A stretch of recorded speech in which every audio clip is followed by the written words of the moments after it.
Is the election stressing you out? Learn how to stay informed. And coming up next, I'll be talking to you about Proposition 6 in this week's Let's Talk Prop. If 60% of baby food doesn't meet nutritional requirements, what are parents to do? More on that up next. From the School of Journalism and Mass Communications at San Jose State University, your source for what's happening with a fresh perspective on today's issues. You're watching Update News. Happy Halloween, and welcome to Update News. I'm Sophie Cipriano. And I'm Isabella Alvarez. With the election upcoming, there are a lot of myths and concerns for voters. San Jose State University helped inform students and the community with a discussion to speak about some of them. Reporter Michelle Sanchez has the story. With misconceptions about the upcoming election, San Jose State University held a discussion on the state of election security for students, faculty, and community. Over 60 individuals attended, and many high school students attended on the live stream. The discussion helped inform and answer questions that individuals may have about the election. I think this is just like the best informational guide where you can get firsthand experience from professional people that work in this field. One of the many topics that were discussed was on the misunderstanding and uneasiness that comes with vote-by-mail ballots. Matt Morales is acting register of voter for Santa Clara County. He says there are ways to secure a person's ballot. We also do have barcodes on the envelope that lets us track the ballots and which voters they were issued to.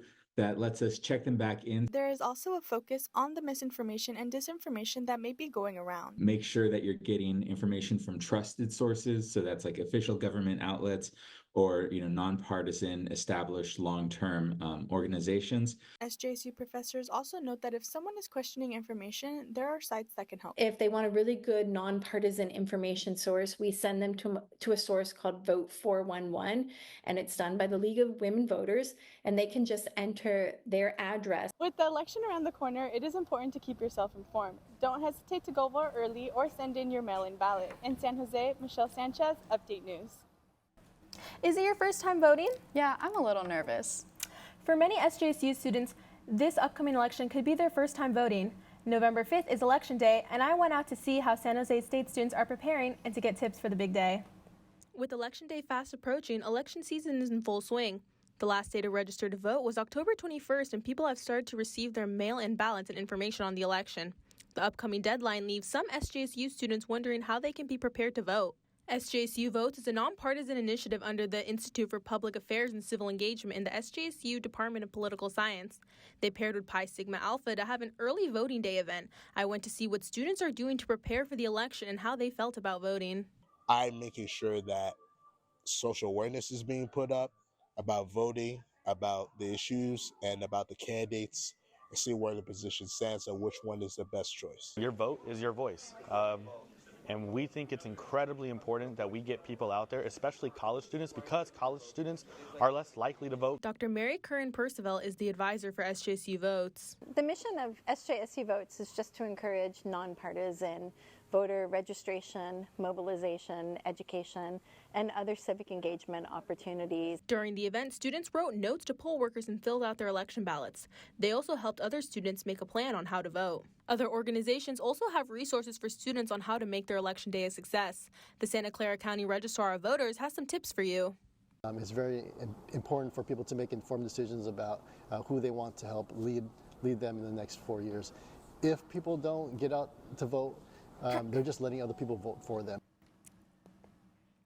If you're an eligible SJSU voter, make sure you know all your voting resources on and off campus. For resources on where and how to vote, visit sjsuvotes.org or visit vote.santaclaracounty.gov. With the election just around the corner, there's no better time to learn about propositions. Here's Gabriel Evans with this week's Let's Talk Prop. All right. Good afternoon, Spartans. Welcome to Let's Talk Prop. This week, we'll be covering Proposition 6. Proposition 6 aims to amend the California Constitution in order to remove the provision that allows involuntary servitude in prisons. In the current system, inmates are currently required to work while they are in prison. Supporters of the proposition maintain that this is a vintage of slavery and therefore is unjust and needs to be removed. They also suggest voluntary programs in which inmates are paid and are given benefits for working if they choose to do so. Currently, there is no registered opposition for this proposition. So, how will you vote? Thank you for joining me, and I'll see you in the next Let's Talk Prop. And back to the desk. The Biden-Harris administration has reportedly proposed a plan to expand birth control accessibility under the Affordable Care Act. Reporter Angela Nguyen has more on the topic. The administration introduced a proposal to help cover costs for over-the-counter birth control for women. According to whitehouse.org, the plan will target three main concerns if passed: access contraceptives over-the-counter without prescription, transparency in coverage for OTC methods, and coverage for prescribed contraception without cost sharing. Sandy Tapia, a birth control user, has been using Nexplanon, a hormonal implant that goes in the arm, for over 7 years. I really wanted to take more power over my own reproductive health, and with that was able to, through Planned Parenthood. She believes that the government should allocate more funds for research and reproductive health for women outside of making birth control accessible and affordable. Han Nguyen believes that birth control accessibility is not the only problem the government should focus on. There hasn't been a lot of birth control for men. She believes that her experience with birth control pills left her with extreme side effects that led her to end her medication usage. One nurse feels hospitals lack contraceptive accessibility and education for patients. Well, on the hospital side, I think we could do better, to be honest, because in the sense of birth control, it's usually at your local doctor's office or clinics. Biden's administrative initiative is to break barriers for contraceptive accessibility. To learn more about Biden's proposal, visit www.hhs.gov. San Jose, I'm Angela Nguyen, Update News. Many baby foods on the market may not be suitable for infants and young children. What should parents be looking out for when shopping? Alexis Marquez has some answers. Reports that came out in August showed nearly 60% of baby food do not meet U.S. nutritional standards. Some may wonder how this is allowed. Might likely be the foods that they were assessing were meant to be sort of snack foods and supplementary foods to an overall diet. Some parents opt to make their own baby food, but not all parents have the means to do so. Antoinette Watts is a mother of 2 kids with a baby on the way. She says that trying to balance making baby food and working full-time is a hassle. You feel stuck. It feels like you're trapped. You definitely, if you sit around and think about it too long, you will feel guilty. Watts says American culture often makes buying baby food seem okay because everybody does it. There are some ingredients parents should look out for. Ingredients to avoid include sugar, additives, dyes, and ingredients that are lengthy. Ingredients to include are protein, iron, fiber, and whole foods. However, there is a better alternative. Breastfeeding and breast milk in general, it's just the perfect food for infants. Experts say breast milk has all the carbs, proteins, fats, growth factors, minerals, probiotics, antibodies, and immunity protection that a baby needs. Any introduction to foods after 6 months is really for the purposes of experimentation, textures, and getting a feel, the sensory development. There is no right way to feed a child, but it's important to remember that nutrition is vital for babies and infants since their bodies are growing so fast. In San Jose, I'm Alexis Marquez, Update News. We'll have more when we come back. A Goodwill entirely staffed by inmates? That story is coming up next. A new Costco is opening up in San Jose. How's the community responding? The answer coming up. Gearing up for Halloween weekend? You might want to pick a warmer costume. I'll show you why coming up.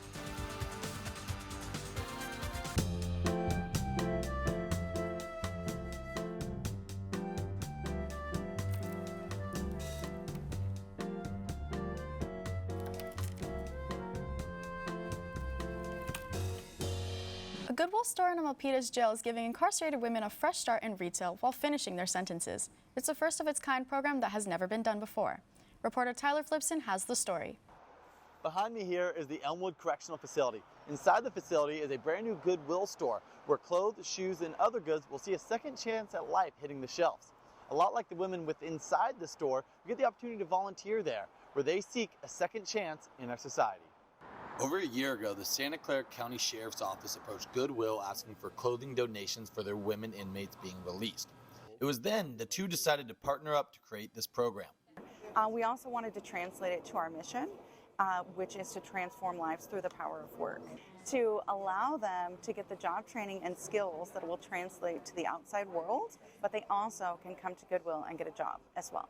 Not only do these incarcerated women get the opportunity to prepare to re-enter the workforce, but once released, they are given free clothes and a promised job at any Goodwill store. We're sitting here doing time, but we're also getting work experience. When we get out, we don't have this big gap of we haven't been doing nothing. We've been getting work experience. We know how to, categorize clothes from sizes to colors. The store is entirely ran by these volunteer inmates. Santa Clara County Sheriff's Office Captain Rita Rowland explains the kind of opportunities this program provides these women. One, the dignity and respect. That's invaluable. You can't put a price on that. The hope is to start a motion of retail stores across the nation, giving these inmates a chance at getting back to our society. If there's anything synonymous about Goodwill, it's that life is all about second chances. In Milpitas, Tyler Flipson, Update News. SJSU Skateboard Club provides a space for skaters across campus to come together and create community. Reporter Gabriel Evans joins us live to tell us more. SJSU's got a skate club open to skaters and rollerbladers alike. I went to go check them out. SJSU's Skate Club has been running since 2022. The club advocates for cultivating skate culture and bringing in skaters of all levels into the fold. The events invite skateboarders, rollerbladers, and more to go out into different cities and ride together. You go out on San Jose's campus, you see there's a lot of skaters riding around campus, but relatively very few interaction between them because skaters have this tendency to kind of lone wolf it, just kind of want to do their own thing. The club invites people of any skill level to come out and continue honing their skills together. Members say the club promotes a judgment-free environment intended to continue improving and enjoying good company on the way.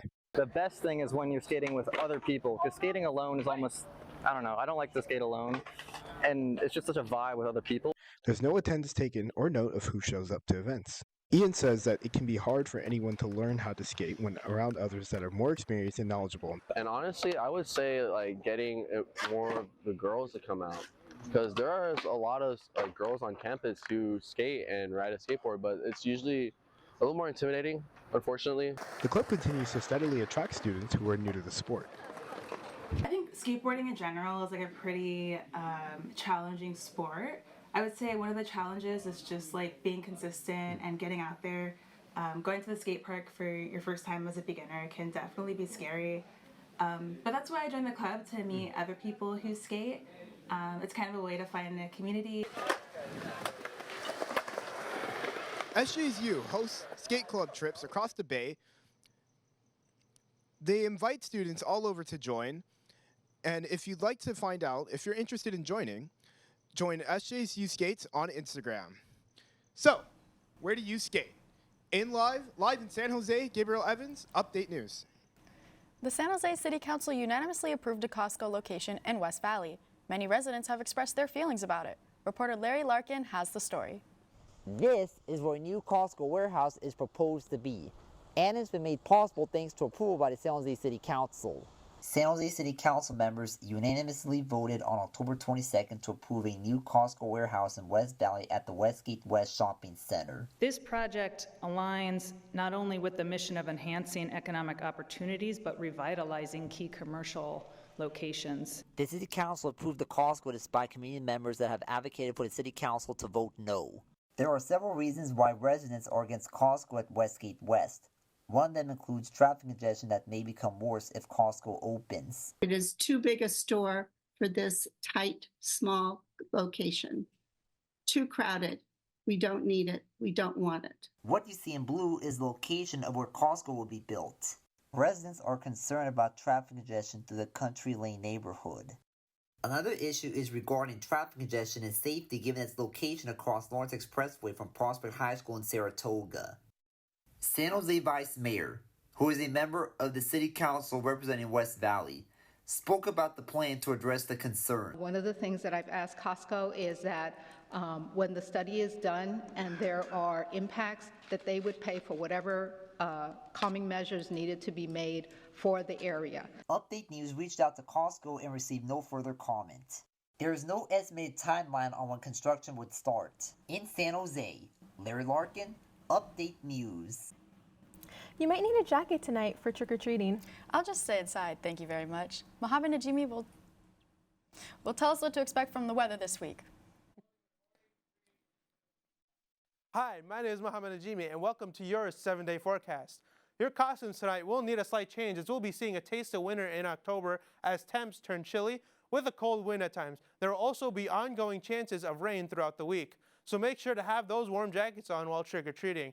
By the weekend, we should begin to see some clearer skies and warmer temperatures making their return. We'll see more wind again into the weekend as high pressure builds in from the west with a drying and warming trend by Sunday.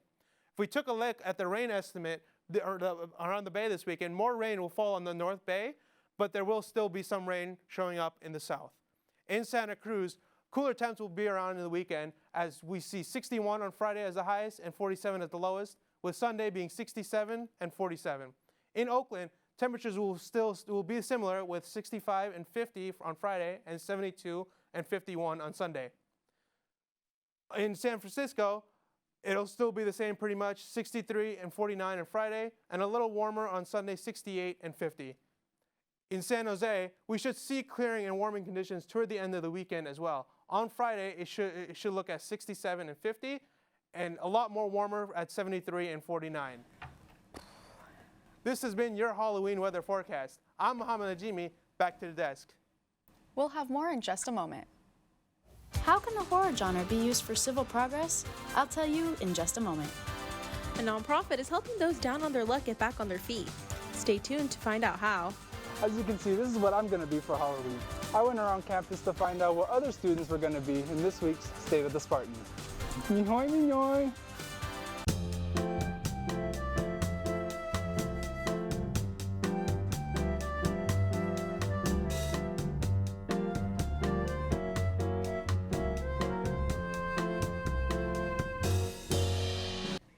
Students and faculty came together at the Hammer Theater to celebrate Halloween with a feminist horror symposium on Tuesday. The event gave students a look into how horror can be used to express events in someone's life and go beyond your standard scary movies. How does the horror genre shed light on everyday challenges people face? I went to find some answers. The horror genre has been associated to gore and violence for decades, but SJSU lecturer April Burney believes that it's much more than that. Inspired by Johanna Isaacson's book, The Stepford Daughters, Weapons for Feminists in Contemporary Horror, Burney says that the horror genre can allow the United States to evaluate its history of genocide. We're a country that's haunted. We're haunted by lots of different things that we oftentimes don't want to talk about. And so I think horror is a great genre for us to explore that. The event gave students the opportunity to interact with guest speakers through Q&A. It also displayed an art piece created by Irene Barones-Kolb. The piece gave students an inside look on what Kolb says are daily horrors that women face. She wanted more to have an emphasis on the typical, everyday horrors that women face, and a lot of times you don't think of it as horrors because you're so used to it. Horror has been used as a form of storytelling, especially as a way to express the problems various groups face today. Small forms of this could be poems, drawings, comics, and more. Speakers during the event were able to connect with the audience through their art. People look at me, they're like, "Oh, you're hijabi, you should feel our pain," or they'll be like, "Oh, you're Afghan, you should feel our pain," and it's like, my pain's different than your pain. You can't correlate that, but I can tell you I know pain. Bernie says that she doesn't know when the next event will take place. Nonetheless, using art to express modern-day challenges will have a lasting impact. Struggles with addiction, homelessness, and mental health challenges can often feel isolating. The Recovery Cafe stands out as a beacon of hope. This unique place offers more than just coffee. Reporter Mohammed Najimi will give us more insight. I'm here in front of the Recovery Cafe on 5th Street between SJSU and City Hall. It's a nonprofit organization that has been out for 10 years. Once those doors open, people will be able to enter a place to relax and feel supported. I interviewed a member who had a drug addiction, and here's what he had to say. When I was using and drinking, I would take, and now now that I'm clean and sober, I'm able to give back, and it makes me feel good. This is Alan West. He has been coming to the Recovery Cafe for 7 years. He says he had a problem drinking alcohol and using meth for 35 years. He visited the cafe after hearing about it and has been coming back ever since. We're essentially based on the idea that every human being is precious and worthy of love. No matter what you've done in your lifetime, no matter what you're feeling bad about, everyone has gifts to bring to the world. The cafe started out as a soup kitchen, but it did not have the impact they intended. They shifted to the recovery-oriented system of care to aid their mission. The cafe tries to empower those who want to change their past and live a healthier life. They sent a survey in July that found 92% of the members felt loved and connected since joining. There's never going to be a day that looks like the day before, you know, and it's always different and there's always change. West helps out in the cafe however he can. If any incidents were to occur with the staff and another member, West would be the first to intervene. West says he has found his happiness again since being at the cafe. In San Jose, Mohammed Najimi, Update News. Vincent Rapena is here to tell us about what's going on in San Jose in this week's Weekend Roundup. Welcome to Vincent's Weekend Roundup. Halloween is today, and there will be plenty of spooky festivities around San Jose. If you're looking for a scare, then the Bernal Scream is right up your alley. In past years, the attraction has been ranked as one of the best in the nation. This year's theme is Soul Shredder. Dia de los Muertos will begin on November 1st. Celebrate the holiday at Sueños on the Paseo de San Antonio. There will be a vendor marketplace, DIY piñata station, Aztec dancers, and more. Entrance to the event is free. If you're looking to give back this weekend, then check out the Ridge Trail Service Day on November 2nd. It is a cleanup event hosted by Keep Coyote Creek Beautiful. Completion of a volunteer liability form is required for those looking to participate. That does it for this week's Vincent's Weekend Roundup. Do you have a costume ready for tonight? Yes, I'm going to be Beetlejuice. And I'm going to be a witch. What will you be for Halloween? Justin Ray went around campus to find out.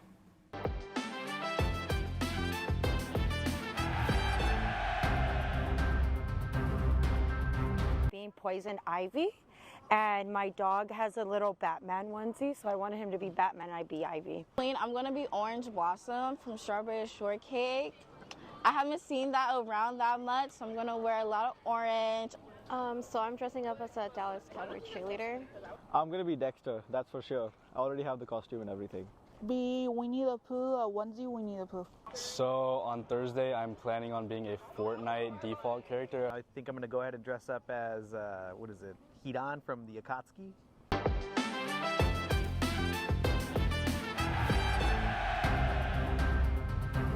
That does it for this week's edition of Update News. Make sure to follow us on all our socials. Have a great Halloween, and thank you for joining us. See you again next week.